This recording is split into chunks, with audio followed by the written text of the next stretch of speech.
সেই যুগের নাম করা কবি ছিল ইমরাউল কায়েস, খুব নাম করা কবি ছিল। তার কবিতার বই সাবায়ে মুআল্লাকা আজও পর্যন্ত মাদ্রাসা শিক্ষার, উচ্চ শিক্ষায় এবং ইউনিভার্সিটি শিক্ষায়, সেখানে আধুনিক শিক্ষার, উচ্চ শিক্ষায় সেখানে এ বই এখনো পড়ানো হয়। এই বইটির লেখক অর্থাৎ নাম করা কবির ছিল অনেকগুলি শত্রু।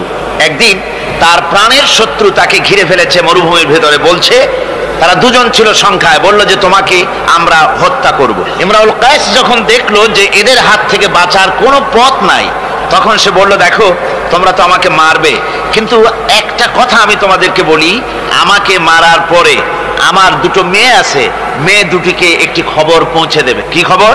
বলে আমাকে মৃত্যু মারার পর আমার বাড়ি গিয়ে মেয়ে দুটিকে গিয়ে বলবে, ইয়া বানাতি ইমরাউল কায়েস ইন্না আবাকুমা। বাস এই কথাটুকুন বলে দেবে। তো যারা হত্যা করবে তারা চিন্তা করলো যে এই কথার দ্বারা তো আমরা হত্যা করেছি, তা তো প্রমাণিত হবে না, সুতরাং মারতে অসুবিধাটা কি? তারা মেরে ফেললো। মারার পরে মরুভূমির ভিতরে তাকে গেড়ে দিয়ে এরপরে এই দুইজন লোক ওয়াদা পালন করার জন্য ইমরাউল কায়েসের বাড়ি গেছে। বাড়ি গিয়ে বলছে মেয়ে দুটোকে ডেকে যে, হে মেয়েরা, তোমাদের পিতার সঙ্গে মরুভূমিতে আমাদের দেখা হলো, তারপরে তোমার পিতা আমাকে তোমাদেরকে একটা কথা বলতে বলেছেন, সেটা হলো এই, ইয়া বানাতি ইমরাউল কায়েস ইন্না আবাকুমা। শোনা মাত্রই মেয়ে দুটি চিৎকার করে কেঁদে উঠেছে। তাদের চিৎকার শুনে আশেপাশের লোকেরা এসে জিজ্ঞেস করলো, তোমরা কাঁদছো কেন? কয় যে এই দুটি লোক আমার পিতাকে হত্যা করেছে। কি করে বুঝলে? এই যে এদের কাছে আমার আব্বা একটা খবর পাঠাইছেন, খবরটা হলো ইয়া বানাতি ইমরাউল কায়েস ইন্না আবাকুমা। ওরা বলছে এতে ওরা হত্যা করেছে, তা কি করে বোঝা গেল? এর অর্থ তো হচ্ছে যে হে ইমরাউল কায়েসের মেয়েরা, নিশ্চয়ই তোমার পিতা, তো নিশ্চয়ই তোমার পিতা কি খায় না ঘুমায় না বিদেশে গেছে, কি করে বোঝা গেল যে সে নিহত হয়েছে? মেয়ে দুটি বলছে, দেখো আমার পিতা যে কবিতার পংক্তি বলেছেন এর দ্বিতীয় লাইন আমরা জানি কি হবে, ইয়া বানাতি ইমরাউল কায়েস ইন্না আবাকুমা, এর দ্বিতীয় লাইন হবে কাদ কুতিলা ওয়া কাতিলুহু লাদাকুমা। এর দ্বিতীয় লাইন হবে নিশ্চয়ই তোমার পিতা নিহত আর হত্যাকারীরা দুজনই তোমাদের সম্মুখে উপস্থিত। এখন আপনারা চিন্তা করেন যে মহিলারা পর্যন্ত সেই যুগে কতখানি বুদ্ধিমতী, কতখানি তারা বুৎপত্তি সম্পন্না ছিল সেই যুগের মহিলারা পর্যন্ত, পুরুষ তো দূরের কথা। তো জ্ঞান বুদ্ধি সবই ছিল, সব থাকা সত্ত্বেও এই যে তারা চুরি করত, ডাকাতি করত, জিনা করত, ব্যভিচার করত, একটি জিনিসের অভাবে। কয়টি জিনিসের অভাবে? সেই জিনিসটা হচ্ছে ওদের কাছে ওহির জ্ঞান ছিল না। ওহির জ্ঞান না থাকার কারণে ওদের এই চরম দুরবস্থা হয়েছিল। আর রাসূল পাক সাল্লাল্লাহু আলাইহি ওয়াসাল্লাম ওহির জ্ঞান দিয়ে ওই জাতিকে গোটা পৃথিবীর মধ্যে শ্রেষ্ঠ জাতিতে পরিণত করে দিয়েছিলেন। আজকে আমাদের দেশের শিক্ষা ব্যবস্থায় ওই ওহির জ্ঞান নাই, যার ফলে আমাদের দেশে ছেলেরা শিক্ষিত হয় কিন্তু সেই যুগের লোকেদের মতো হতে পারছে না, কলেজ এবং ইউনিভার্সিটি ওই ধরনের লোক তৈরি করতে পারছে না। আমার বন্ধুগণ, সে যুগের থেকে আমরা উন্নতি অনেক করেছি, উন্নতি বিশেষ বিশেষ ক্ষেত্রেই করেছি। সে যুগের লোকেরা, তারা যারা চোর ছিল, চুরি করত, তারা লেখাপড়া জানতো না। আজকে যারা চুরি করে তারা তো কমসে কম ম্যাট্রিক পাস। সে যুগে যারা ডাকাতি করত তারা লেখাপড়া জানতো না, আজকের যারা ডাকাত তারা কমসে কম বিএ পাস। আগের যুগে, সেই যুগে যারা নাকি মানুষ হত্যা করত তারা লেখাপড়া জানতো না, আর আজকে যারা মানুষ হত্যা করে তারা রীতিমতো শিক্ষা গ্রহণ করে কোথায় কেমনে আঘাত দিলে তাড়াতাড়ি মরে এটা জেনে শুনে ট্রেনিং নিয়ে তারপরে মানুষকে হত্যা করে। অগ্রগতি উন্নতি এতটুকুন হয়েছে, কিন্তু মৌলিক মানবীয় গুণাবলী সৃষ্টি করার জন্য কোরআনের অবদানের কোনো বিকল্প নাই। জোরে কোন সুবহানাল্লাহ। বিশ্ব শান্তি প্রতিষ্ঠার জন্য আল্লাহ রাব্বুল আলামিন স্থায়ী পরিকল্পনা দান করেছেন। রব্বুল আলামিন বলেছেন, তাআলাউ ইলা কালিমাতিন সাওয়াইন বাইনানা ওয়া বাইনাকুম আল্লা না'বুদা ইল্লাল্লাহ। আল্লাহ পাক বলছেন, ও আমার হাবিব আপনি বলুন, ও আহলে কিতাবের লোকেরা, ও খ্রিস্টান জগৎ, ও পৃথিবীর মানুষেরা, তাআলাউ ইলা কালিমাতিন সাওয়াইন বাইনানা ওয়া বাইনাকুম, এমন একটা কথার দিকে তোমরা ঐক্যবদ্ধ হও যেটা তোমাদের জন্য আর আমাদের জন্য সমভাবে প্রযোজ্য। তা হচ্ছে এই, আল্লাহ না'বুদা ইল্লাল্লাহ, আল্লাহ ছাড়া কারো গোলামি করব না। আমেরিকার গোলামি নয়, রাশিয়ার গোলামি নয়, ফ্রান্স এবং ব্রিটেনের গোলামি নয়, ভারতের গোলামি নয়, গোলামি হবে আল্লাহ সুবহানাহু ওয়া তাআলা। এরই মধ্যে শান্তি নিহিত। শান্তি কোথায় নিহিত? আল্লাহর গোলামির মধ্যেই, এরই মধ্যেই শান্তি নিহিত। ওয়ালা নুশরিকা বিহি শাইআ, আর আল্লাহর শক্তির সাথে কোন জিনিসকে আমরা অংশী স্থাপন করব না। আর পরস্পরকে আমরা প্রভু বলে মেনে নেব না আল্লাহ ছাড়া। এটাই হলো শান্তির পরিকল্পনা। তিনটা, আল্লাহ তিনটা পরিকল্পনা দিলেন। কয়টা দিলেন? একই পরিকল্পনার তিনটে দিক। এক, আল্লাহর গোলামি, আল্লাহ ছাড়া কারো গোলামি করা যাবে না, আল্লাহর সাথে কাউকে অংশী স্থাপন করা যাবে না। ওয়ালা ইয়াত্তাখিযা বা'দুনা বা'দান আরবাবাম মিন দুনিল্লাহ, আর আল্লাহ ছাড়া কাউকে প্রভু বলে মানা যাবে না। আল্লাহ ছাড়া কাউকে সুপার পাওয়ার বলে আমরা মানি না। সুপার পাওয়ার আকাশে জমিনে একজনই আছেন, তার নাম কি? জোরে বলেন, তার নাম কি?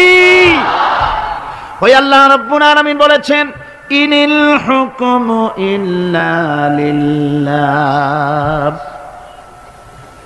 হুকুম, আইন একমাত্র আল্লাহরই চলতে পারে মানুষের উপরে, আর কারণে।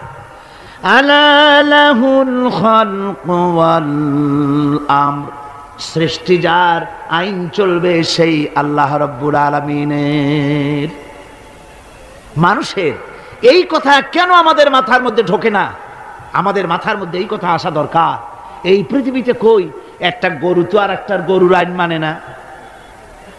লক্ষ্য করেন, মাঠে ময়দানে যে বড় বড় গরু আছে, যে গরুটার শিং মোটা, স্বাস্থ্য মোটা, সেই গরু সে বলে নাকি যে এর মধ্যে দুর্বল যত গরু আছে কেউ নড়তে পারবে না, আমার হুকুম মেনে চলতে হবে। আর সমস্ত ছোট গরুরা বয়স ছোটে জড়সড় হইয়া ঘাস খাওয়া বাদ দিয়া মাঠের এক কোনায় গিয়ে দাঁড়ায় রয়েছে, এরকম দেখা গেছে কখনো? একটা গরু আর একটা গরুর আইন মানে না, একটা গাধার আইন মানে না, একটা ব্যাঙ ছোট্ট প্রাণী, সেই ব্যাঙও আর একটা ব্যাঙের আইন মানে না। ভাদ্র মাসে, শ্রাবণ মাসে যখন বৃষ্টি পড়ে তখন বড় ব্যাঙটা সে বলে না যে ছোট ব্যাঙেরা একটা টু শব্দ করতে পারবি না, যত গ্যাং ওর গ্যাং আমিই করব। আর সব ব্যাঙেরা বয়স ছোটে চুপ হয়ে গেছে, এরকম হয়েছে কখনো? মুসলমান ভাইয়েরা, একটা গাধার আইন মানে না, একটা কুত্তার আইন মানে না, একটা ব্যাঙের আইন মানি না। তুমি মানুষ হয়ে আর একটা মানুষের তৈরি করা আইনের সামনে কি করে মাথা নত করো? এটা শিরকুন আযীম।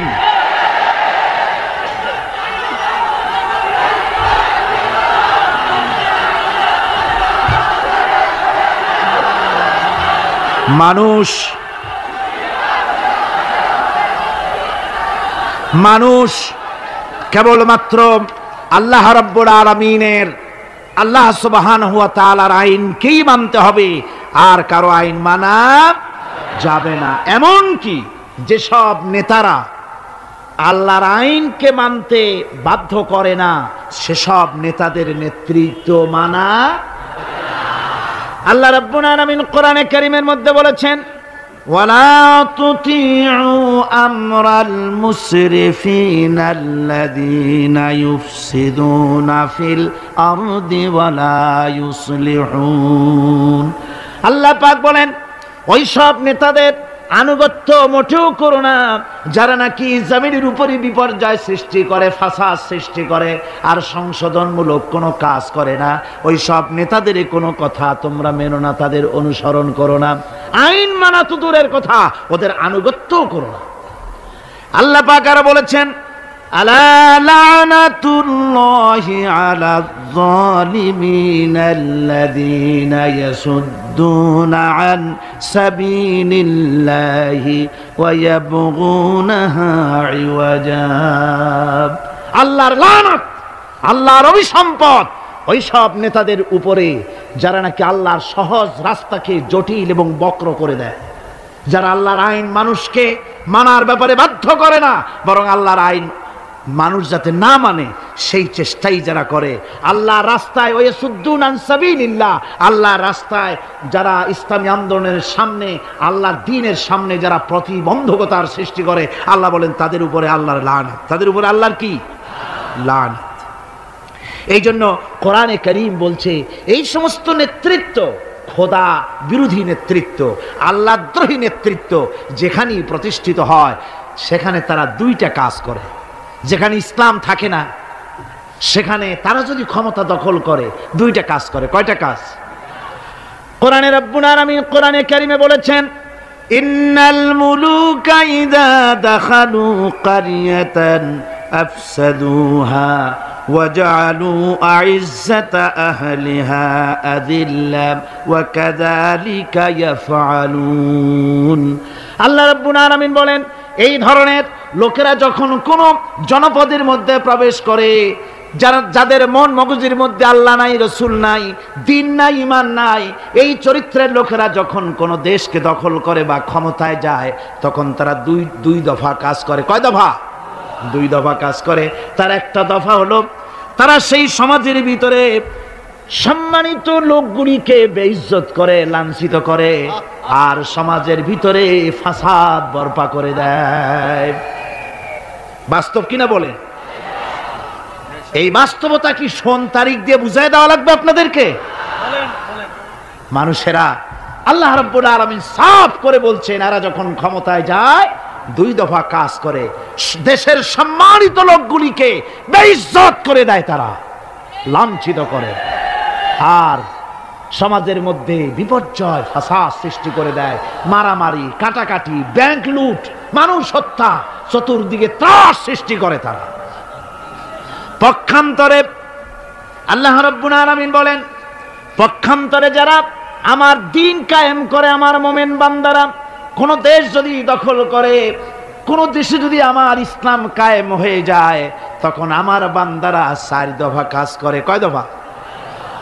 আল্লাযীনা ইম্মাক্কান্নাহুম ফিল আরদ আকামুস সালাত ওয়া আতাউজ যাকাত ওয়া আমারু বিল মারুফি ওয়া নাহাউ আনিল মুনকার। আমার বান্দারা, মুমিনেরা, তারা যদি ক্ষমতা পায়, কোন দেশে যদি তারা যেতে পারে, ক্ষমতা দখল করে, তাহলে তারা চার দফা কাজ করে। প্রথম দফা হচ্ছে তারা ক্ষমতা নিয়েই নামাজ প্রতিষ্ঠা করে। কি প্রতিষ্ঠা করে? প্রথম কাজই হলো তারা নামাজ প্রতিষ্ঠা করে। তারপরে তারা সেখানে যাকাত আদায় করে। প্রথমে নামাজ প্রতিষ্ঠা করে, 2 নম্বরে যাকাত আদায় করে, 3 নম্বরে মানুষকে সৎ কাজের আদেশ দেয়, 4 নম্বরে অসৎ কাজ থেকে মানুষকে বিরত রাখে। এই 4টি কাজ করে মুমিনেরা ক্ষমতায় গেলে। আর যাদের চিন্তায়, চেতনায় কোরআন নাই, আল্লাহ নাই, রসুল নাই, ঈমান নাই, ওরা যদি ক্ষমতায় যায় 2 দফা কাজ করে, সম্মানরা লোকগুলোকে বেইজ্জত করে দেয়, জেল ভরে সব সম্মানিত লোক দিয়ে, বাড়িঘর লুটপাট করে সব সম্মানিত লোকদের, তাদেরকে জ্বালাবতন করে দেয়, আর সেখানে বিপর্যয়, মারামারি সৃষ্টি করে দেয়। এই জন্যে দুনিয়ায় যত পয়গম্বর এসেছেন, সমস্ত নবীরা তারা মানুষের কাছে দাওয়াত পেশ করেছেন। আল্লাহ রাব্বুল আলামিন বলেন, নবীরা দাওয়াত দিয়েছেন, ইয়া কাওমি ইবুদুল্লাহা মা লাকুম মিন ইলাহিন গায়রু। আল্লাহ রাব্বুল আলামিন বলেন, নবীরা যখন দুনিয়ায় যে নবী এসেছেন, মানুষকে দাওয়াত দিয়েছেন, ইয়া কওমি, হে আমার জাতি, হে আমার সম্প্রদায়, এক আল্লাহর গোলামি করো, তিনি ছাড়া তোমাদের কোনো প্রভু নাই, আইনদাতা নাই, বিধানদাতা নাই, তার আনুগত্য করো জীবনের সকল ক্ষেত্রে। কোরআনে কারিমে মুসলমানদেরকে বলা হয়েছে হিজবুল্লাহ। মুসলমানদেরকে কি বলা হয়েছে? হিজবুল্লাহ। হিজবুল্লাহ মানে কি?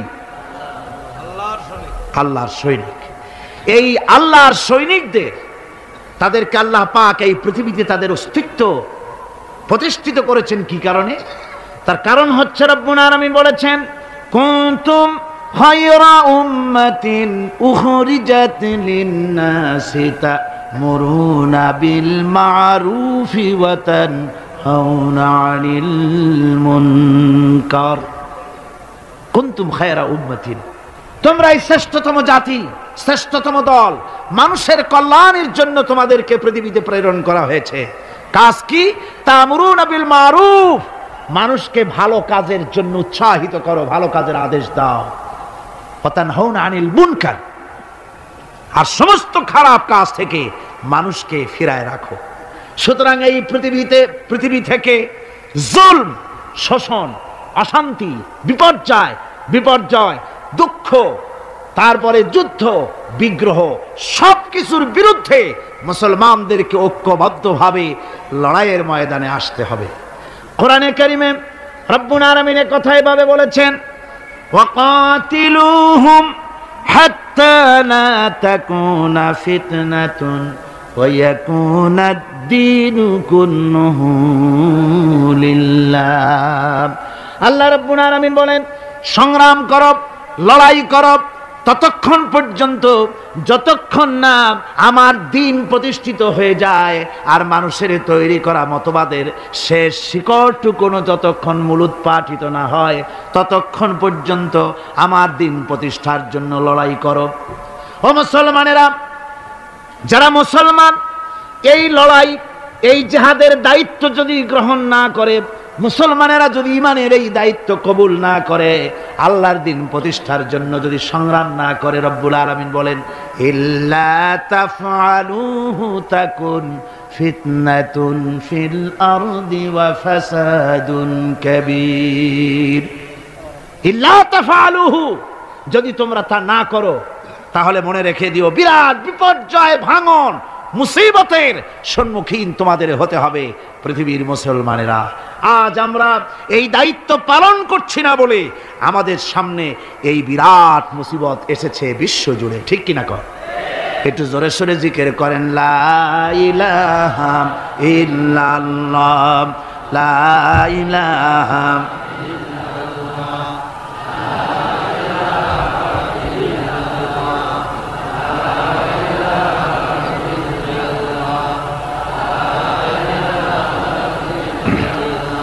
লা ইলাহা ইল্লাল্লাহ মুহাম্মাদুর রাসূলুল্লাহ। আমার এতক্ষণের আলোচনার দ্বারা একথা আমার মনে হয় আপনারা বুঝতে পেরেছেন যে অনৈসলামিক শাসন ব্যবস্থার মূলোৎপাটন করে সেখানে ইসলামী রাষ্ট্র প্রতিষ্ঠা করাটাই হলো মুসলমানদের সবচেয়ে বড় দায়িত্ব। আর এটাই হলো জিহাদের মূল উদ্দেশ্য। কথা বুঝতে পেরেছেন? জিহাদের উদ্দেশ্য কোন দেশ দখল করে সেখানকার প্রেসিডেন্ট আমরা হব, সেখানের মাল সম্পদ লুটপাট করে নেব, এটা জিহাদের উদ্দেশ্য নয়। জিহাদের উদ্দেশ্যই হলো মানুষের তৈরি করা মতবাদ উৎখাত করে আল্লাহর দ্বীন প্রতিষ্ঠিত করা, এটাই হলো জিহাদের মূল উদ্দেশ্য। আর এই উদ্দেশ্য নিয়ে পৃথিবীর মানুষ যেখানেই মুসিবতে আছে, যে জায়গায় বিপদে আছে, যে জায়গায় কষ্টে আছে, সেখানেই মুসলমানদেরকে ঝাঁপিয়ে পড়তে হবে। রাসূলুল্লাহ বলেছেন, পৃথিবীর সমস্ত মুসলমানেরা হচ্ছে কাজাসাদিন ওয়াহিদ, একটা বডির মতো। মুসলমান কি? একটা শরীরের মতো। তার পায়ের তলায় কাঁটা ফুটলে মাথায় খবর হয়, মাথায় কাঁটা ফুটলে পায়ের তলায় খবর হয়। কিন্তু পায়ের তলায় কাঁটা ফুটলে যদি মাথায় টেন না পায়, মাথার চুল ধরে টানলে যদি পায়ে টেন না পায়, তাহলে কি হয়েছে লোকটি? জি, প্যারালাইসিস হয়ে গেছে, পক্ষাঘাত হয়ে গেছে। আমার মুসলমান ভাইয়েরা, বসনিয়ার মুসলমানদেরকে মারা হচ্ছে, বসনিয়ার নারীদেরকে ধর্ষণ করা হচ্ছে, কচি কচি মাসুম বেগুনা বাচ্চাদেরকে জবাই করা হচ্ছে। ওই খবর শুনে যদি আমার কলিজা না কান্দে, কাশ্মীরের মুসলমানদের মসজিদের ভেতরে ভারতের কাফির সৈন্যরা গুলি করে পাখির মতো মুসল্লি, নামাজরত মুসল্লিগুলিকে পাখির মতো শিকার করে দিতেছে, দুনিয়া থেকে বিদায় করে দিতেছে। এ খবর শোনার পর মুসলমানদের কলিজায় যদি আগুন না লাগে, তাহলে মনে করতে হবে ইমানে প্যারালাইসিস হয়ে গেছে, ইমানটাই প্যারালাইসিস হয়ে গেছে।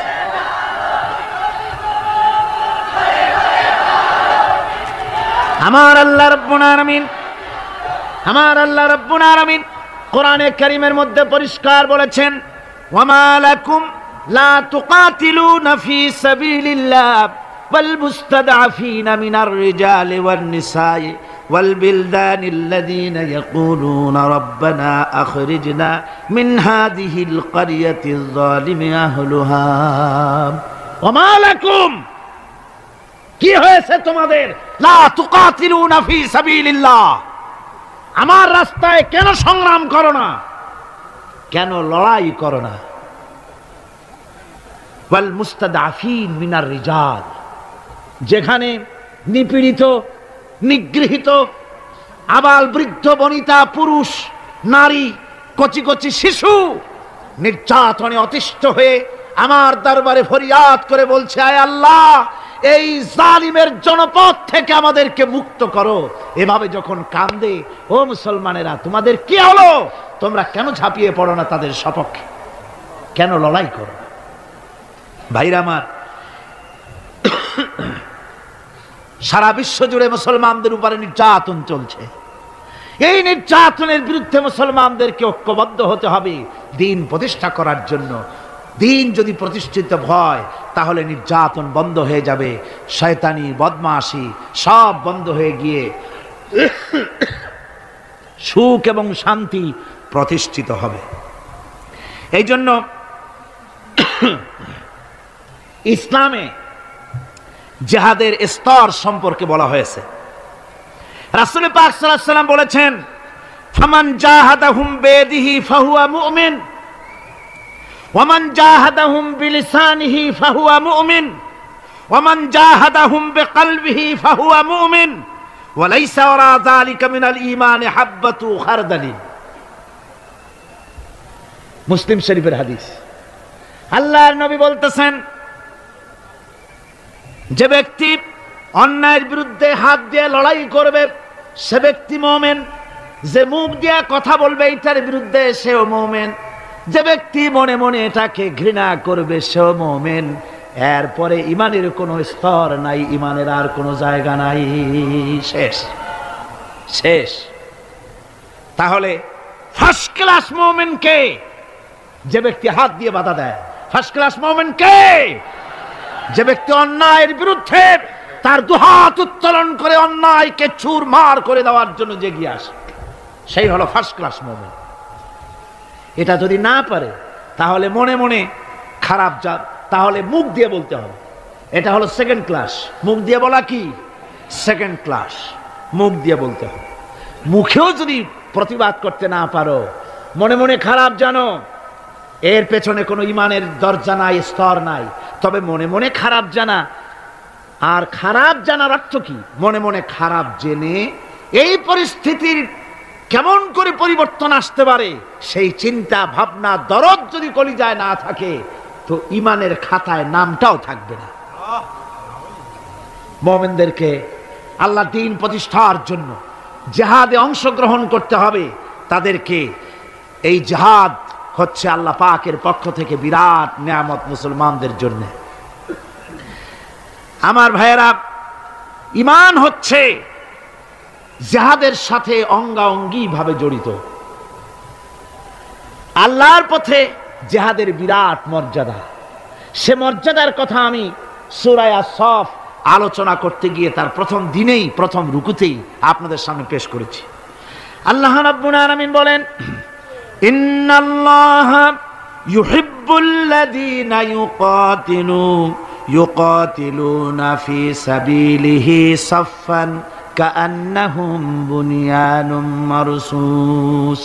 আল্লাহ রাব্বুল আলামিন বলেন, আল্লাহর কাছে সর্বাধিক প্রিয় ব্যক্তি তারা, সবচাইতে প্রিয় ব্যক্তি ওই সব লোকেরা যারা নাকি আল্লাহর দ্বীন প্রতিষ্ঠার জন্য যারা লড়াই করে সারিবদ্ধ হয়ে, ইস্পাত দৃঢ় হয়ে, সীসা ঢালা প্রাচীরের মতো কাতারবন্দি হয়ে আল্লাহর জন্য, আল্লাহর দ্বীনের জন্য যারা লড়াই করে তারাই হলো আল্লাহর কাছে সবচাইতে বেশি প্রিয় ব্যক্তি। সবচাইতে প্রিয় মানুষ তারা যারা দ্বীন প্রতিষ্ঠার জন্য লড়ে। আমরা মনে করেছি যে আমরা যে নামাজ পড়ি, রোজা রাখি, হজ করি, যাকাত দেই, মিলাদ শরীফ পড়ি, এতেই আল্লাহ খুশি, এই করেই আমরা কিয়ামতের দিন বেহেশতে চলে যাব। না ভাই, এত সহজে যদি বেহেশতে যাওয়া যেত তাহলে সাহাবায়ে কেরাম এত কষ্ট করতেন না, আম্বিয়া আলাইহিমুস সালাম এত কষ্ট করতেন না। সূরা তওবার মধ্যে এই কথাটি আল্লাহ পাক কি সুন্দর করে বলেছেন। আল্লাহ বলেছেন, আজআলতুম সিকায়াতাল হাজ্জ ওয়া ইমারাতাল মাসজিদিল হারাম কামান আমানা বিল্লাহি ওয়াল ইয়াউমিল আখির ওয়া জাহাদা ফি সাবিলিল্লাহ লা ইস্তাউনা ইনদাল্লাহ ওয়াল্লাহু লা ইয়াহদিল কওমাল যালিমিন। এধে চতুর্দিক থেকে তীর নিক্ষেপ করছে, তরবারি মারতেছে, শরীরের গোশত টুকরা টুকরা হয়ে পড়তেছে।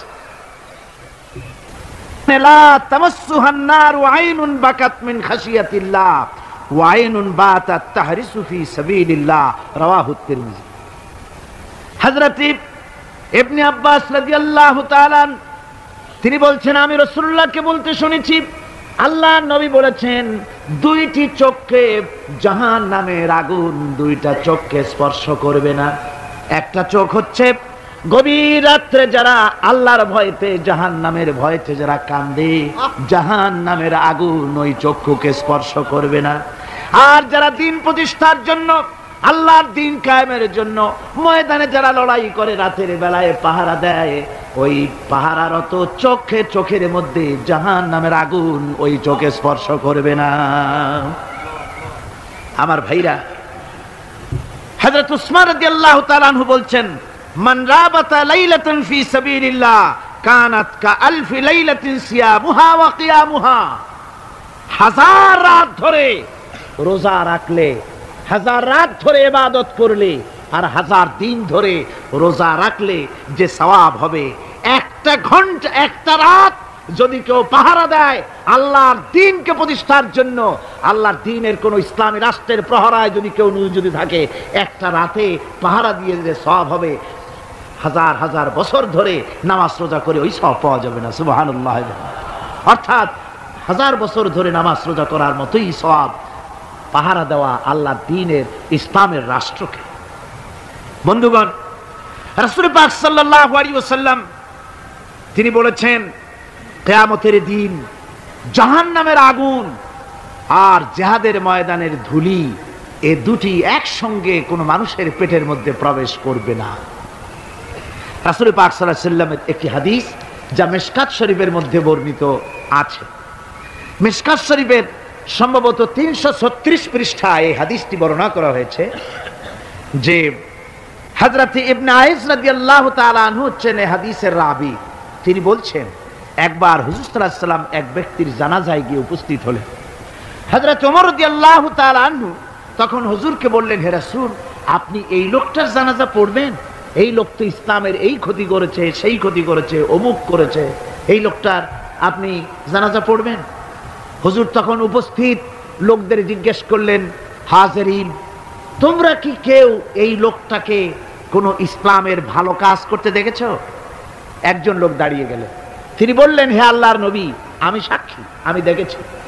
একটা মুজাহিদ বাহিনী জিহাদ করে ফিরতেছিল, তো এক জায়গায় তারা ডেরা গাড়লো, শিবির স্থাপন করলো রাত কাটাবে বলে। আমি দেখেছি এই লোকটি সারা রাত সেই মুজাহিদদেরকে, সাহাবীদেরকে সারা রাত জেগে জেগে পাহারা দিয়েছে। আল্লাহর নবী জানাজার ইমামতি করলেন, আর এরপরে তাকে কবরের মধ্যে মাদফুন করে দিয়ে নবীজি তার কবরের পাশে দাঁড়িয়ে বললেন, ইন্না আসহাবাকা ইয়াজুন্নুনা আন্নাকা মিন আহলিন নার ওয়া আনা আশহাদু আন্নাকা মিন আহলিল জান্নাহ। নবীজি বলছেন, ও কবরবাসী, তোমার সাথীরা মনে করে তুমি জাহান্নামী, আর আমি নবী মুহাম্মদ সাল্লাল্লাহু আলাইহি ওয়াসাল্লাম সাক্ষী দিচ্ছি তুমি বেশক আল্লাহর বেহেশতি, তুমি অবশ্যই আল্লাহর জান্নাতে যাবে। এরপর হযরত ওমরের দিকে ফিরে রাসূলুল্লাহ বললেন, ওমর, মানুষের শুধু বাহ্য দৃশ্যটাই দেখো না, তার অন্তরের জজবাটাকেও কদর করো।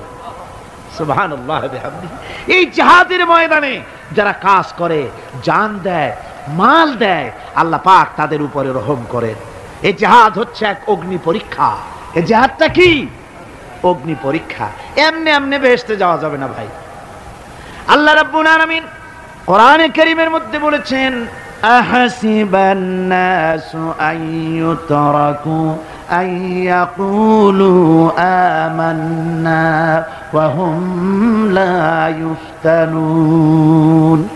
লোকেরা কি ভেবেছে নাকি যে ঈমান এনেছি এই কথাটা বললেই আমি বেহেশত দিয়ে দিব, মুমিন বলে সার্টিফাই করব? না, যখনই তারা বলবে আমি মুমিন, আমি তখন তাকে অবশ্যই পরীক্ষা করব, এই পরীক্ষায় তাকে পাশ করতে হবে। কোরআনে কারীমে আল্লাহ রাব্বুল আলামিন অনেক জায়গায় এই কথাগুলি বলেছেন। এমনি এমনি ছেড়ে দেওয়া হবে না। আমি অতীতের লোকদেরকেও পরীক্ষা করেছি, তোমাদেরকেও পরীক্ষা করব। পরীক্ষা না দিয়ে কেউ তোমরা বেহেশতে যেতে পারবে না। এই জমিনে তোমাদের আগুনের পরীক্ষা দিতে হবে। পয়গম্বরেরা কষ্ট করেছেন, সাহাবায়ে কিরাম কষ্ট করেছেন।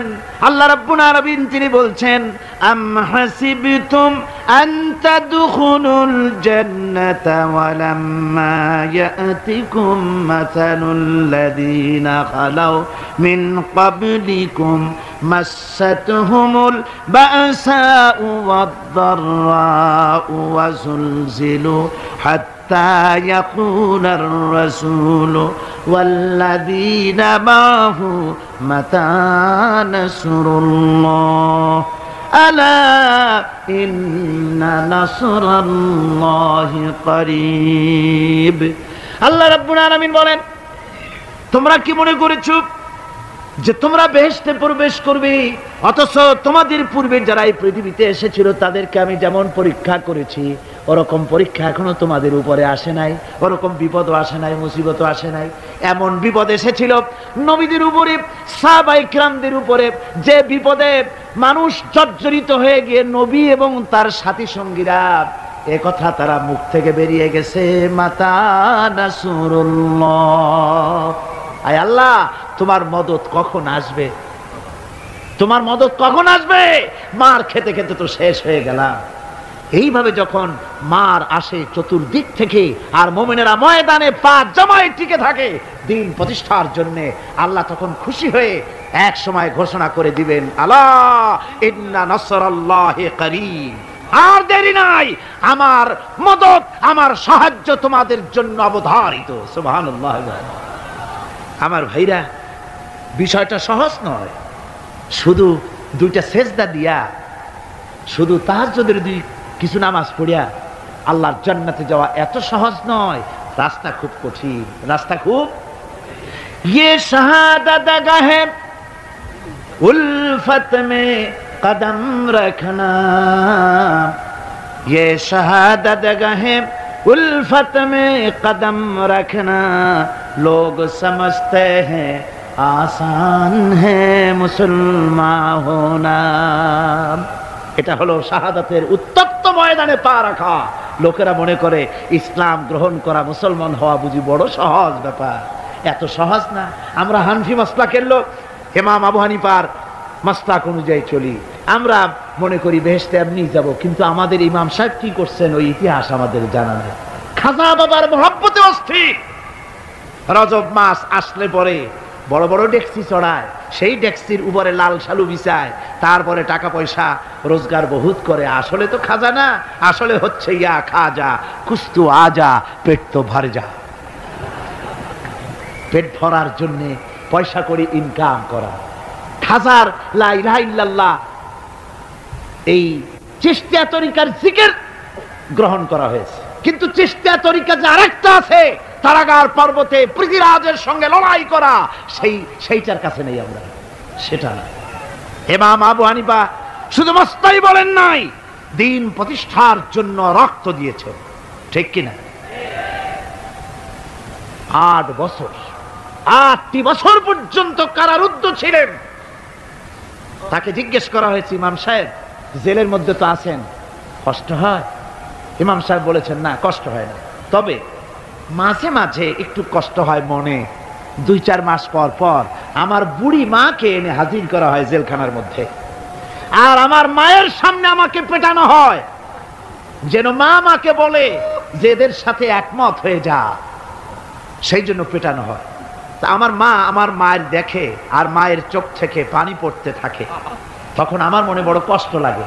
তবে আলহামদুলিল্লাহ মা আমার এমন, আমার মার দেখেন আর হজম করেন, আর আমাকে বলেন খবরদার এক চুলো সিদ্ধান্ত থেকে নড়বা না।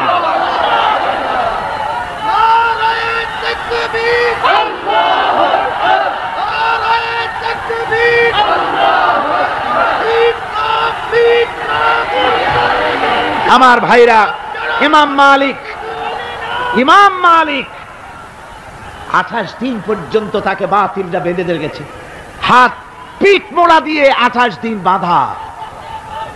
এই হাত বাহু থেকে ডিসকানেক্ট হয়ে গিয়েছে, এই বাহুর জোড়া থেকে ডিসকানেক্ট হয়ে গিয়েছিল হাত, 28 দিন পর্যন্ত বাঁধা ছিল। ইমাম আহমদ বিন হাম্বল, ইসলাম বিরোধীরা তাকে পিটাইছে, প্রত্যেকটা চাবুকের সাথে গায়ের গোশত উঠে এসেছে। এজন্য কবি বলতেছি, पैरवी बू हनीफा की सनद जिंदान है, हम्बली होता है पीठ पर दुर्रे खाने की बात। হানাফি হতে চাও, জেল জরিমানার জন্য প্রস্তুতি নাও। শুধু সবরি কলা খাইয়া বেহেশতে যাওয়া যাবে না, এত সহজ না। আঙ্গুর বেদানা, সবরি কলা আর দুধের স্বরের উপর ইসলাম আসে নাই। ইসলাম এসেছে তত্ত্ব ময়দানের উপরে, জান দিয়ে রক্ত দিয়ে ইসলাম প্রতিষ্ঠা হয়ে গোটা দুনিয়ার নির্যাতিত নিপীড়িত জনতার মুখে হাসি ফুটিয়েছে ইসলাম।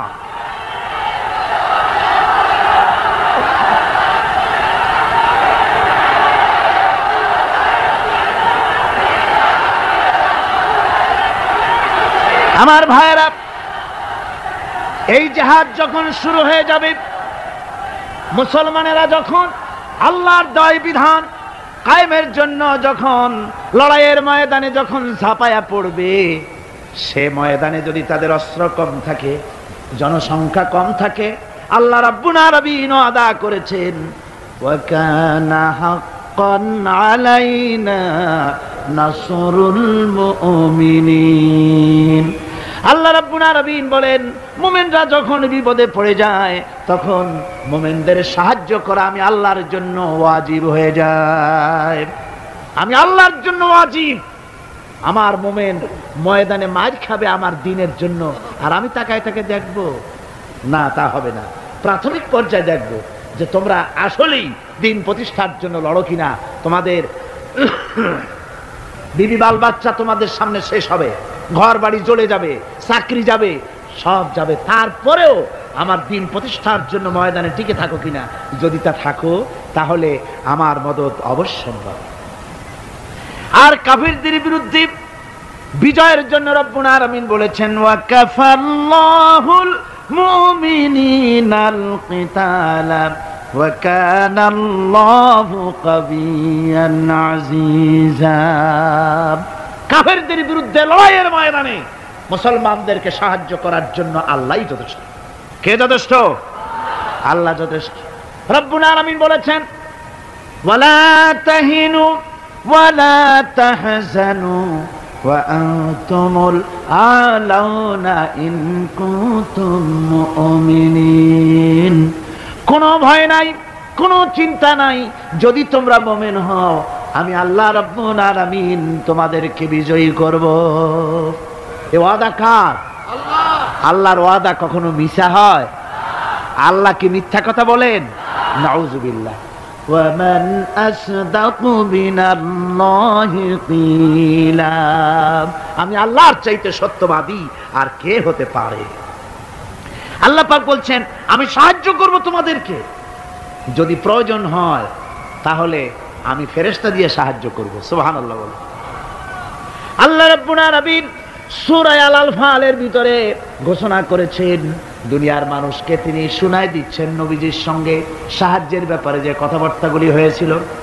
ইয তাস্তাগীসুনা রাব্বাকুম ফাস্তাজাবা লাকুম আন্নী মুমিদ্দুকুম বিআলফিম মিনাল মালাইকাতি মুরদিফিন। স্মরণ করো সেই সময়ের কথা যখন তোমরা আমার কাছে কাকুতি বিনীত করে সাহায্য কামনা করতেছিলে যে আমাদেরকে 1000 ফেরেশতা দিয়ে সাহায্য করা হোক। আল্লাহ পাক বলেন, আমি ফেরেশতা দিয়ে তোমাদেরকে ময়দানে সাহায্য করেছি, জিহাদের ময়দানে। সুবহানাল্লাহি বিহামদিহি। আল্লাহ রাব্বুল আলামিন বলেন, তোমরা যখন সাহায্য প্রার্থনা করেছিলে আমি সাহায্য তোমাদের দিয়েছি। স্মরণ করো সেই সময়ের কথা যখন তোমাদের নবী তোমাদেরকে বলেছিল, ইয তাকুনু লিল মুমিনিনা আলাইয়াকফিয়াকুম আইয়ুমিদ্দাকুম রাব্বুকুম বিসালাসাতিন আলাফিম মিনাল মালাইকাতি মুনজিলিন। আল্লাহ রাব্বুল আলামিন বলেন, আমি এইভাবে করে যখন তোমার নবী তোমাদেরকে বলেছিল যে তোমাদের জন্য এটা কি যথেষ্ট নয় যে আল্লাহ পাক তোমাদের জন্য 3000 দিয়ে ফেরেশতা নাজিল করবেন, আমি তখন 3000 ফেরেশতা নয় বরং 5000 ফেরেশতা দিয়ে তোমাদেরকে সাহায্য করার ওয়াদা করেছি। 3000 নয়, 5000 চিহ্নিত চিহ্নযুক্ত ফেরেশতা নাজিল করে দিয়ে তোমাদের সাহায্য করব বলে আমি ওয়াদা করেছি। আজও সেই মদদ আল্লাহর পক্ষ থেকে আমাদের জন্য, ওই মদদ আজও আসতে পারে। কবি বলছেন, ফেজায়ে বদরে পয়দা কুন ফিরিস্তে তেরি নুসরত কো উতর সকতে গর্দু সে কাতার আন্দর কাতার আব্বি। বদরের মুসলমানদের মতো যদি ঈমান তোমাদের আসে, তাহলে আজও আকাশ থেকে কাতারে কাতারে ফেরেশতা আমি আল্লাহ অবতীর্ণ করে দিতে পারি। সুবহানাল্লাহ। কোরআনে কারীম আল্লাহ পাক অবতীর্ণ করেছেন মানুষের কাছে, অর্থাৎ রাসূল করিম সাল্লাল্লাহু আলাইহি ওয়াসাল্লামের কাছে। এক সময় এইভাবে নাজিল হয়নি, 30 পারা কোরআন একসাথে আসেনি। এসছে কিভাবে? ধারাবাহিকভাবে, আস্তে আস্তে, একটু একটু করে আল্লাহ পাক অবতীর্ণ করেছেন। এই কোরআন আল্লাহ নাজিল করলেন। তিনি বললেন, আর রহমান আল্লামাল কোরআন। রহমান, তিনি কোরআন শিক্ষা দিয়েছেন, এমন কোরআন যে কোরআনে কোনো ভুল নাই। জোরে কোন সুবহানাল্লাহ। দেখেন, যত রকমের বই মানুষে লেখে, বাংলা, ইংরেজি, উর্দু, ফার্সি, যত রকমের ভাষায় হোক, যত বই লেখা হয়, বইয়ের ভূমিকায় গ্রন্থকার তিনি লেখেন, এই বই লিখতে গিয়ে ভুল ভ্রান্তি হয়ে যেতে পারে। যদি কারো চোখে ধরা পড়ে, জানিয়ে দিলে পরবর্তী সংস্করণে তা পরিশুদ্ধ করতে বাধ্য থাকিব। এরকম কথা বলে না? না, এরকম বলে যে আমি একখান বই লিখছি, এ বইয়ের মতো নির্ভুল বই আর কেউ লিখতে পারে নাই। এমন বাপের বেটার পৃথিবীতে জন্মাইছে কেউ? কেউ জন্মিয়েছে? কেউ জন্ম। এবং বইয়ের সূচনায় কোন গ্রন্থকার নিজের প্রশংসা দিয়ে বই শুরু করে না, বই শুরু করে নিজের দুর্বলতা দিয়ে। বই লিখতে গিয়ে ভুল হতে পারে, ছাপার ভুল হতে পারে, আমার ভুল হতে পারে, এটা সবাই লেখে। এই একখানা কিতাব তামাম পৃথিবীর বুকে অদ্বিতীয় কিতাব। এই কিতাবের রচয়িতা, এই গ্রন্থের অথার, এই মহাগ্রন্থের মালিক, তিনি এই গ্রন্থ শুরু করেছেন নিজের প্রশংসা দিয়া। জোরে বলেন সুবহানাল্লাহ। কোরআন কভার খোলা মাত্রই গ্রন্থকারের প্রশংসা শুরু হয়ে গেল। আলহামদুলিল্লাহি রাব্বিল আলামিন। পড়েন সবাই, আলহামদুলিল্লাহি রাব্বিল আলামিন। সমস্ত প্রশংসা, যাবতীয় প্রশংসা ওই আল্লাহ সুবহানাহু ওয়া তাআলার, যিনি तमाम বিশ্বজাহানের যিনি স্রষ্টা, পালনেওয়ালা রব। সুতরাং তার প্রশংসা দিয়ে শুরু হলো। বইয়ের অথার যিনি, কিতাবের অথার যিনি, গ্রন্থের মালিক যিনি, তার নিজের প্রশংসা দিয়ে বই শুরু হয়ে গেল। সামনে এগোলেন, এবার কিতাব সম্পর্কে চিন্তা আসতে পারে, ভুল টুল আছে নাকি?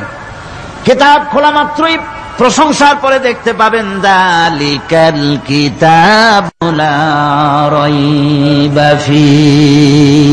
এই কিতাবের ভিতরে, এই সেই কিতাব যার ভিতরে কোনো ভুল নাই, কোনো সন্দেহের অবকাশ নাই। বিরাট চ্যালেঞ্জ আল্লাহ পাক করেছেন। পৃথিবীতে আল্লাহকে অস্বীকার করেছে এমন বহু পাপিষ্ঠ নরাধম নরপশু মানুষ মানব সমাজে জন্মায়েছে যারা আল্লাহকে অস্বীকার করেছে। আছে না? আছে না? কিন্তু একথা কেউ আজও বলেনি যে কোরআন শরীফ মানুষের তৈরি। একথা বলে কেউ প্রমাণ দিতে পারেনি, একথা বলার সাহসও কেউ রাখে না। তার কারণ, কেউ যদি বলে যে কোরআন মানুষের তৈরি, তাহলে তাকে বলা হবে যে তাহলে মানুষের তৈরি যখন, তুমিও তো মানুষ, একখানা তৈরি করো। আজ পর্যন্ত এই চ্যালেঞ্জের মোকাবেলা কেউ করতে পারেনি। আল্লাহ রাব্বুল আলামিন বলেন, আমি ইয়াকুলুনা ইফতারাহু কুল ফাতু বিসূরাতিন মিন মিসলিহি ওয়াদউ মান ইসতাতা'তুম মিন দুনিল্লাহি ইন কুনতুম সাদিকিন। ও নবী, ওরা কি কথা বলে যে কোরআন মানুষের বানানো? যদি তাই হয়, আপনি বলুন যে তোমরা তোমাদের যত রকমের সাহায্যকারী আছে, সমস্ত সাহায্যকারীদের সাথে নাও আর কোরআনের সূরার মতো করে সূরা বানাও। এরপরে আল্লাহ রাব্বুল আলামিন আবার চ্যালেঞ্জ করলেন, قل لئن استمعت الإنس والجن أن يأتوا بمثل هذا القرآن আপনি বলুন तमाम পৃথিবীর মানুষ আর জেনেরা সব একত্রিত হয়ে যাও, সবাই একত্রিত হয়ে কোরআনে কারীমের সূরার মতো করে সূরা বানায় নিয়ে আসো যদি তোমাদের পক্ষে সম্ভব হয়। আল্লাহ পাক বলেন লা ইয়াতুনা বিমিসলিহি ওয়ালাউ কানা বা'দুহুম লিবা'দিন যাহিরা। তোমরা যদি জেনেদের সাহায্যকারী মানুষ হও, মানুষের সাহায্যকারী জেনেরা হও, तमाम পৃথিবীর মানুষ আর জেন একত্রিত হয়ে প্রচেষ্টা চালালেও আল্লাহর কোরআনের সূরার মতো করে একটা সূরা কেউ বানাতে পারবে না। পারবে? পেরেছে কেউ? আজও পর্যন্ত কেউ কোরআন কারীমের সূরার মতো করে একটা সূরা কেউ এই পৃথিবীতে বানাতে পারেনি, কারো পক্ষে এটা সম্ভব হয়নি। আল্লাহ রাব্বুল আলামিন আবার চ্যালেঞ্জ করেন ইন কুনতুম ফি রাইবিম মিম্মা নাযালনা আলা আবদিনা ফাআতু বিসূরাতিন মিন মিসলি ওয়াদউ শুহাদাআকুম মিন দুনিল্লাহি ইন কুনতুম সাদিকিন। আমি আমার বান্দার উপরে যে কিতাব অবতীর্ণ করেছি এর ভিতরে সন্দেহ আছে বলে যদি মনে করো এর ভিতরে সন্দেহ আছে মানুষের বানানো, এমনটি যদি সন্দেহ হয় তাহলে কোরআনের সূরার মতো করে একটা সূরা বানাও, ছোট্ট একটি সূরা বানাও। ফাতু বিসূরাতিন, সূরা আলে ইমরানের মতো না, সূরা আরাফের মতো না, সূরা মায়েদার মতো না। ফাতু বিসূরাতিন, ছোট্ট একটি সূরার মতো করে একটা সূরা বানাও। কিয়ামত হয়ে যাবে, মানুষ কোরআনে কারীমের মতো একটি ছোট্ট সূরাও বানাইতে পারবে না। সুবহানাল্লাহ পড়ে। আমার ভাইয়েরা, এই কোরআন আল্লাহ রব্বুল আলামিনের পক্ষ থেকে নাজিল হলো। কোরআন মানুষের চিরটা কাল ধরে, আবহমান কাল ধরে মানুষের মনকে আকৃষ্ট করেছে।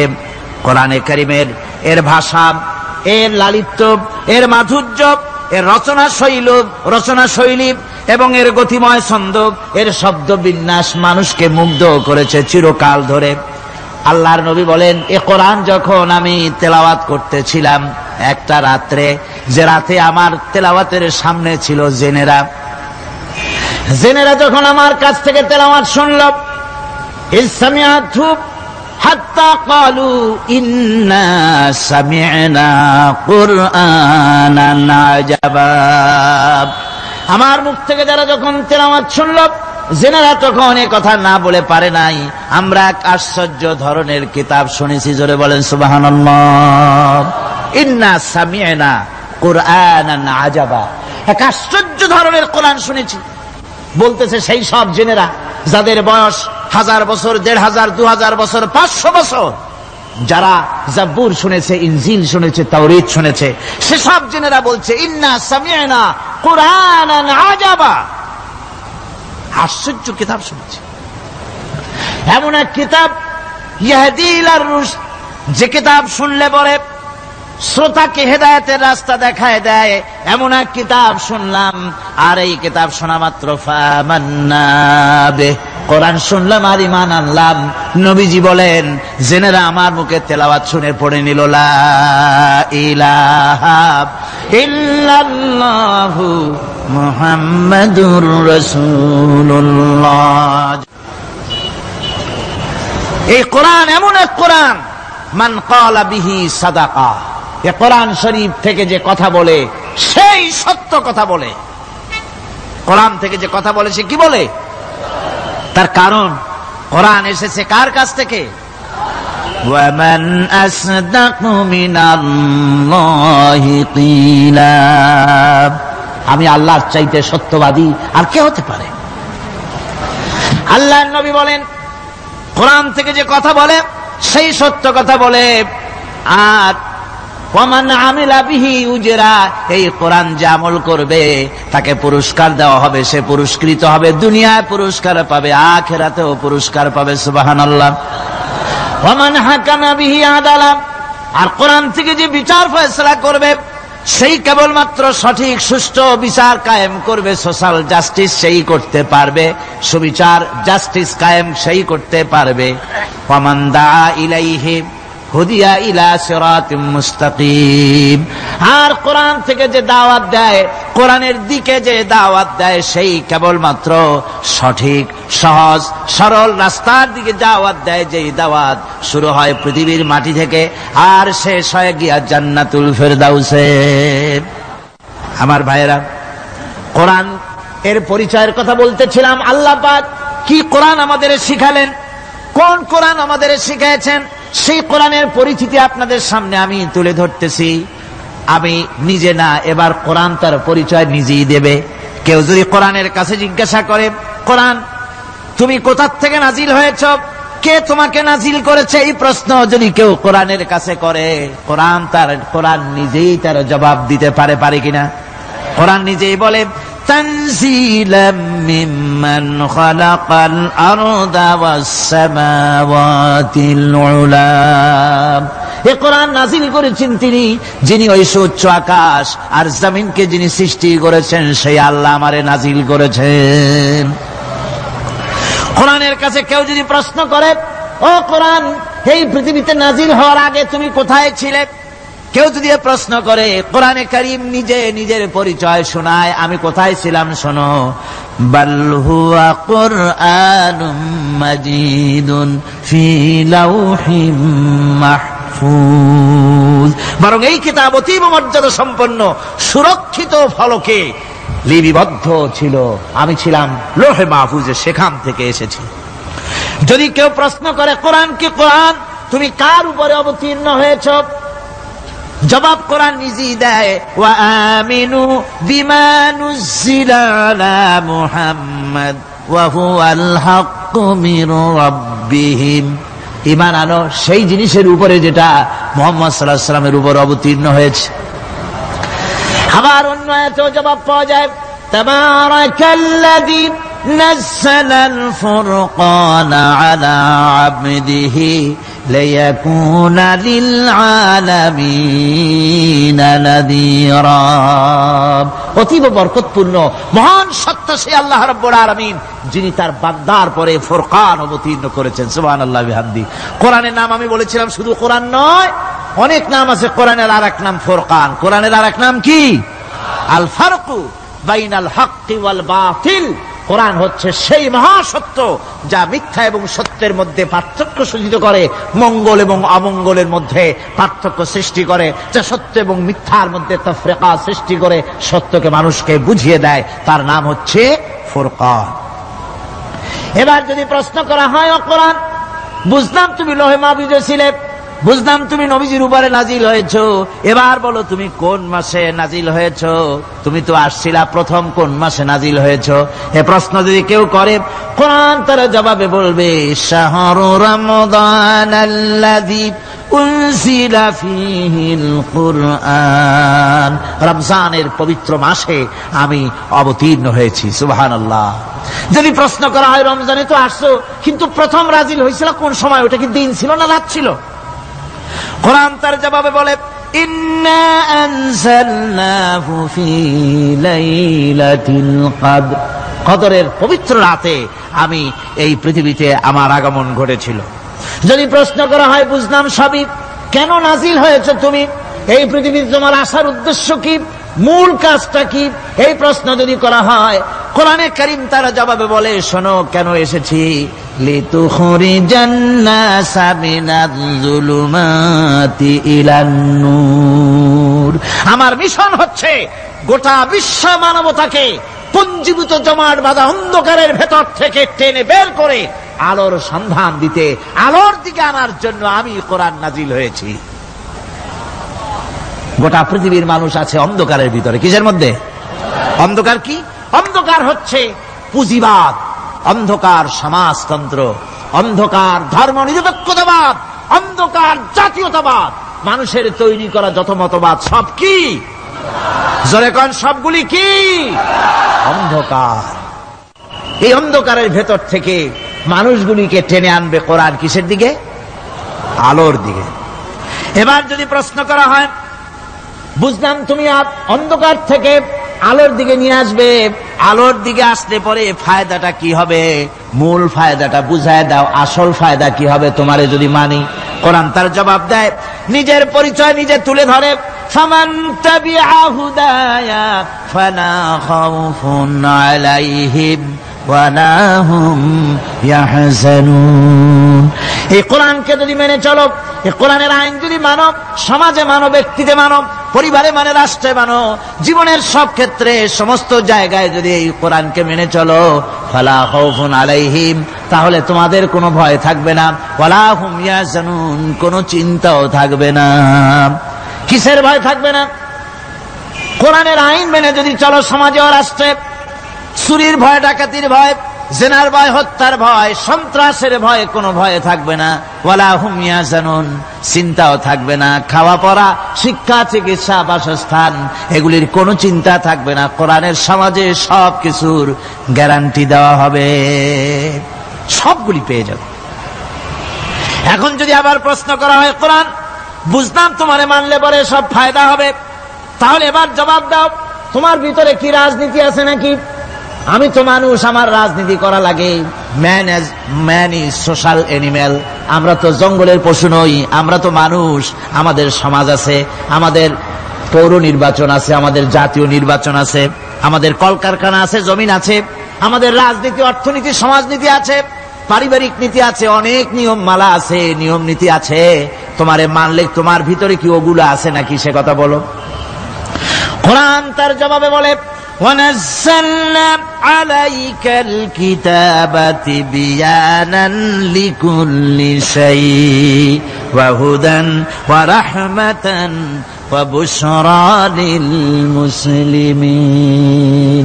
কোরআন জবাবে বলে, শুনে রাখো, শুধু অর্থনীতি সমাজনীতি নয়, শুধু রাজনীতি আর শিক্ষানীতি, যুদ্ধনীতি নয়, তোমার জীবনে যা কিছু দরকার, ইহকালে যা কিছু দরকার, পরকালে, সব কথাগুলি আল্লাহ রব্বুল আলামিন আমি কোরআনের সিনার ভিতরে খুলে খুলে বর্ণনা করে দিয়েছেন। সব কথা এ কোরআনে কারীমের ভিতরে রয়েছে। তোমার এমন কোন জিনিস নাই যা তুমি কোরআনে কারীমের মধ্যে পাবে না। তোমার সমস্ত প্রয়োজন আমার বুকের মধ্যে আল্লাহ দিয়ে দিয়েছেন। বিজ্ঞান আছে, দর্শন আছে, ইতিহাস আছে, সব আছে এর মধ্যে। তবে কোরআনের মধ্যে বিজ্ঞান আছে বলে আমি এটাকে বিজ্ঞানের কিতাব বলবো না, দর্শন আছে বলে দর্শনের কিতাব আমি বলবো না, রাজনীতি আছে বলে কোরআনকে আমি রাজনীতির কোন কিতাব বলবো না। কোরআন তাহলে কি? কোরআন হচ্ছে অর্থনীতি, সমাজনীতি, রাজনীতি, পারিবারিক নীতি, মানুষের জীবনের যা কিছু প্রয়োজন, সমস্ত নীতিমালার, নীতি গ্রন্থের নাম হতেছে কোরআনে কারীম। সমস্ত নীতিমালার নীতি গ্রন্থ কোরআন। এখানে রয়েছে সব কিছুর উৎস, যেটা গ্রহণ করলে পরে মানুষ আরামে থাকতে পারবে। অমুসলিম নাগরিক বৃন্দ তাদের নাগরিক মর্যাদা পাবে। মুসলমান, কৃষক, নারী, চিকিৎসা, কৃষিবিদ, সাধারণ মানুষ, রং, বর্ণ, ভাষা নির্বিশেষে গোটা মানব সভ্যতা আরামে বাস করতে পারবে। পশু পাখিও আরামে থাকবে, গাছপালাও আরামে থাকবে, যেহেতু নির্দেশ হয়েছে বিনা প্রয়োজনে গাছের পাতাটিও ছিল না। ইসলামের সমাজ যদি চালু হয়, গাছেরাও আরাম পাবে, পাহাড়ও আরাম পাবে। চট্টগ্রামের লোকেরা যেভাবে পাহাড় কাটা আরম্ভ করেছে, এটা বড় দুঃখজনক। জুমলায় মোতারেজা একটা বলে দিলাম, অপ্রাসঙ্গিক হলেও জরুরি কথা। আপনারা পাহাড় কাটতেছেন না, আপনাদের নিজেদের পায়ে নিজেরা কুড়াল মারতেছেন। খবরদার, পাহাড় কাটবেন না। আল্লাহর প্রকৃতির ভারসাম্য আপনারা নষ্ট করছেন বলে ওজোন স্তরে ফাটল ধরেছে। তা রিপেয়ার করার জন্য আজকে বিশ্বের সব বিজ্ঞানীরা হতাশ হয়ে গিয়েছে, পাগল হয়ে গেছে। কেমনে এই ওজোন স্তরের ফাটলকে রিপেয়ার করব? ওজোন স্তরটা কি?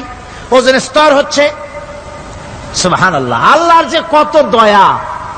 সূর্য, সেই সূর্যের রয়েছে আলট্রা ভায়োলেট রে, যাকে বাংলায় বলা হয় অতি বেগুনি রশ্মি। যে রশ্মিটা সৃষ্টি জগতে যদি আসে আর তা যদি কোনো প্রাণীর শরীরকে টাচ করে, তাহলে সমস্ত প্রাণী ক্যান্সার হয়ে, এক্সিমা হয়ে, বিখাউজ হয়ে, অ্যাজমা হয়ে সমস্ত প্রাণী মরে যাবে, কেউ বাঁচবে না। মারাত্মক রশ্মি। সেই রশ্মিটা যাতে সৃষ্টি জগৎকে টাচ করতে না পারে, সেজন্য আল্লাহ পাক একটা ওজোন স্তর তৈরি করেছেন। ওখানে এসে ওটা বাধাপ্রাপ্ত হয়, পৃথিবীর মাটিতে আসে না। যা কিছু পৃথিবীর মানুষের জন্য, পৃথিবীর জন্য কল্যাণকর, সেগুলি সূর্য থেকে আসতে থাকে। সুবহানাল্লাহ ওয়া বিহামদিহি। যেটা ক্ষতিকর সেটা আল্লাহ পাক আটকায় রাখেন। এখন সেই ওজোন স্তরে ফাটল ধরলো। কেমনে ফাটল ধরলো? ফাটল আপনি আমি ধরাইছি। আপনি বলবেন যেটা কেমন কথা, আমি তো ওইখানে যাই নাই, আমি ফাটল ধরাইলাম কেমনে? ওই যে সেই আপনার প্রাইমারি স্কুলে ভিজিট করতে গিয়েছিলেন ইন্সপেক্টর, তারপরে প্রাইমারি না হাই স্কুল ভিজিট করতে গেছে, যায়া জিজ্ঞেস করছে ছেলেরা কি পড়ছো? বলে ইতিহাস। ঠিক আছে, ইতিহাস থেকেই প্রশ্ন করব, বলতো চীনের প্রাচীর কে ভেঙেছে? ছেলেরা জবাব দিচ্ছে না। তুমি বলো। কেউ বলছে না। বেঞ্চের কোনা যে ছেলেটি, সে বলছে সর্বনাশ, কেউ যখন স্বীকার করে না, এটা তো আমার মাথায় আসবে। সব শেষ ইন্সপেক্টর তাকে বলছে তুমি বলো তো কে ভেঙেছে চীনের প্রাচীর? কয় স্যার, গ্রামে আমার দুষ্টমির যথেষ্ট বদনাম আছে, কিন্তু চীনের প্রাচীর ভাঙার মতো দুষ্কর্ম আমি করি নাই। ইন্সপেক্টর খুব রেগে গেলেন, মাস্টারের দিকে তাকালেন, এই বুঝি আপনার ইতিহাস পড়ানো?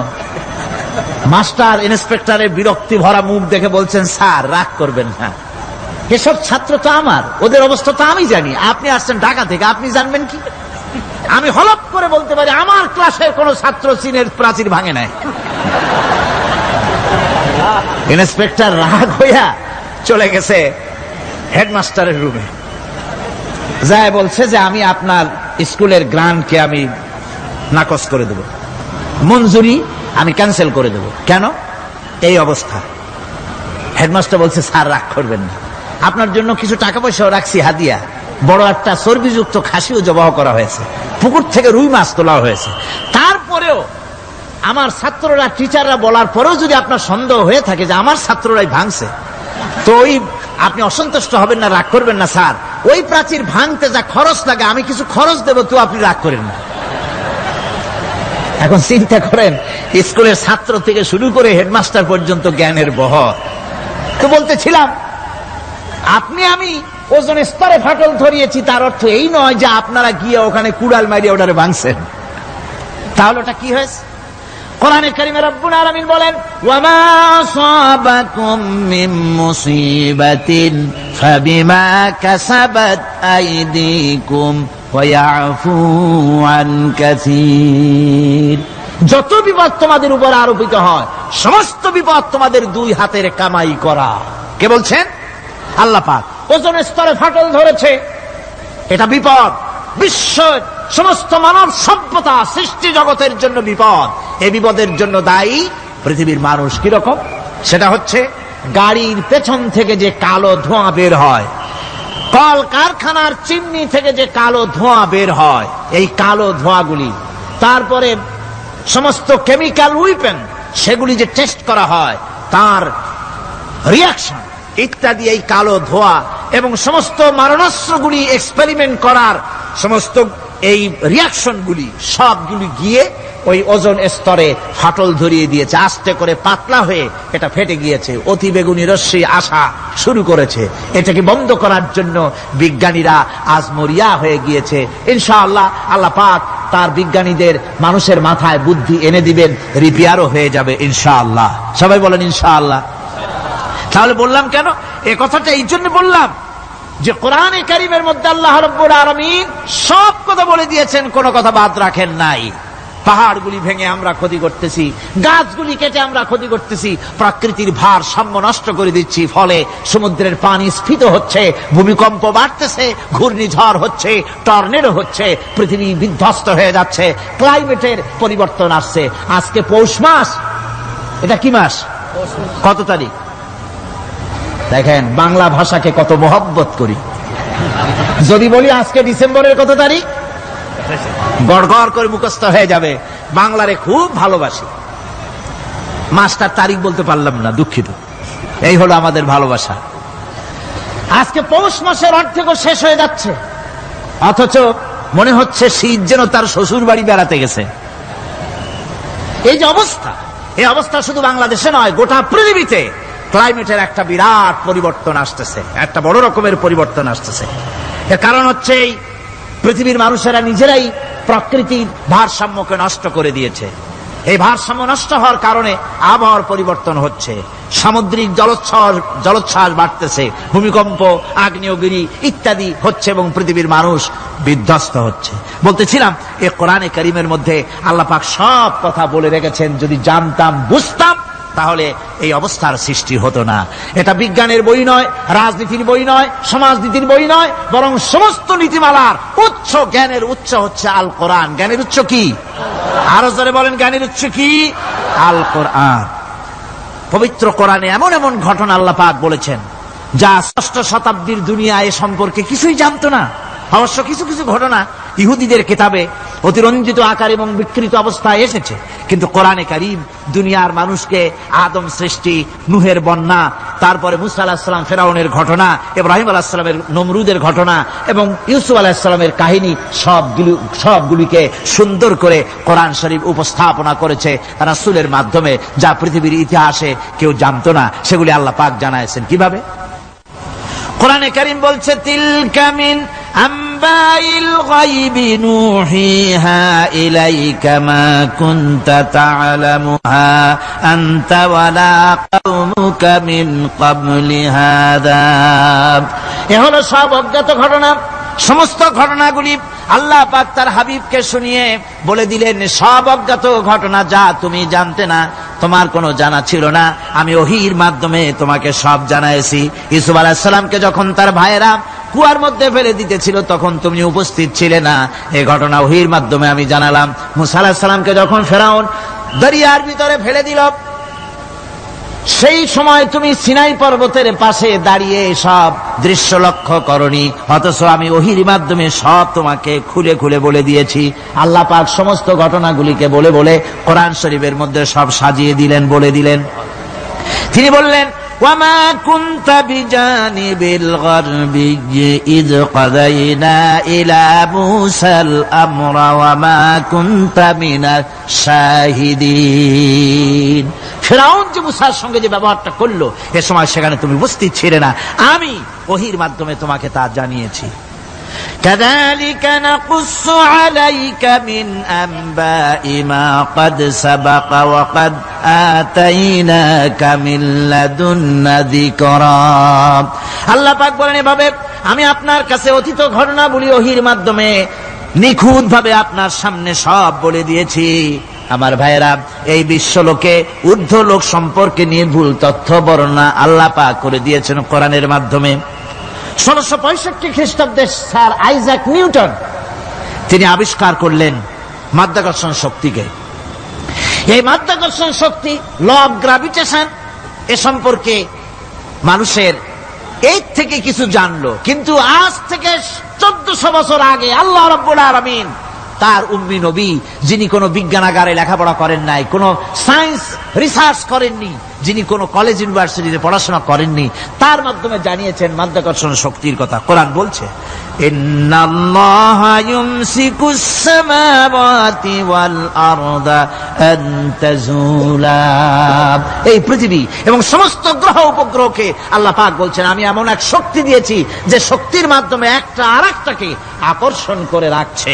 এই পৃথিবীতে মাধ্যাকর্ষণ শক্তি শুধু পৃথিবীর নাই, সূর্যের আছে, মঙ্গলের আছে, নেপচুনের আছে, ইউরেনাসের আছে, বৃহস্পতির আছে। প্রত্যেকটি গ্রহের আলাদা আলাদা মাধ্যাকর্ষণ শক্তি আছে, আর এই শক্তির বলে একটা আরেকটাকে টেনে ধরছে যাতে করে বিচ্ছিন্ন হয়ে না যায়, যাতে করে ধ্বংসপ্রাপ্ত না হয়। এগুলি আল্লাহ পাক এই তথ্যগুলি কোরআনে কারীমের মধ্যে বলেছেন। ফলে মরিস বুকাইলির মতো লোক, যিনি ফরাসি দার্শনিক, তিনি বলেছেন দুনিয়ার সমস্ত বিজ্ঞানীদের থিওরি হচ্ছে এই যে বিজ্ঞানের কোনো থিওরি ফাইনাল নয়। আজ একটা হচ্ছে, কাল সেটাকে পরিবর্তন করে নতুন আর এক থিওরি আসতেছে। কিন্তু কোরআনে কারীমের মধ্যে আমি, কে বলতেছেন এ কথা? না না না, মরিস বুকাইলি বলছেন, কোরআন শরীফের ভিতরে আমি যে বিজ্ঞানের তথ্য পেয়েছি, থিওরি পেয়েছি, তার কোনো পরিবর্তন আজও হয় নাই, ভবিষ্যতেও হওয়ার কোনো সম্ভাবনা নাই। মরিস বুকাইলি মনে করেছিলেন বেদ আর বাইবেলে যেমন ভুল আছে, কোরআন শরীফে ওই রকম ভুল আছে, নাউজুবিল্লাহ। সেই জন্য তিনি আরবি শিখলেন। কোরআন বোঝার জন্য, ভুল ধরার জন্য। কোরআন শিখলেন কি জন্যে? ভুল ধরার জন্য। আর এমন শেখা শিখছেন, ওই আরবি শিক্ষা মানে আমাদের দেশের লোকদের মতো আনাকুন জানাকুন শেখে নাই, ভালো করেই শিখছে, ভালো করেই মুখস্থ করেছেন, তার ভালো করে আরবি শিখেছেন, তারপরে কোরআন শরীফ পড়েছেন, তারপরে তিনি এ কোরআন পড়ে তেলাওয়াত করে বুঝে এরপরে তিনি বই লিখেছেন the Bible, the Quran and science. এই বইয়ের মধ্যে তিনি পরিষ্কার লিখেছেন, কোরআন পড়লাম, এর ভিতরে একটা নকতা দেওয়ার, একটা কলমের ফোঁটা দেওয়ার জায়গা কারো নাই। কোরআন নিঃসন্দেহে মহান স্রষ্টা আল্লাহ রাব্বুল আলামিনের মানুষের বানানো কিতাব, এটা হতে পারে না। সুতরাং কোরআন শরীফের মধ্যে আল্লাহ পাক সব কথা বলে দিয়েছেন।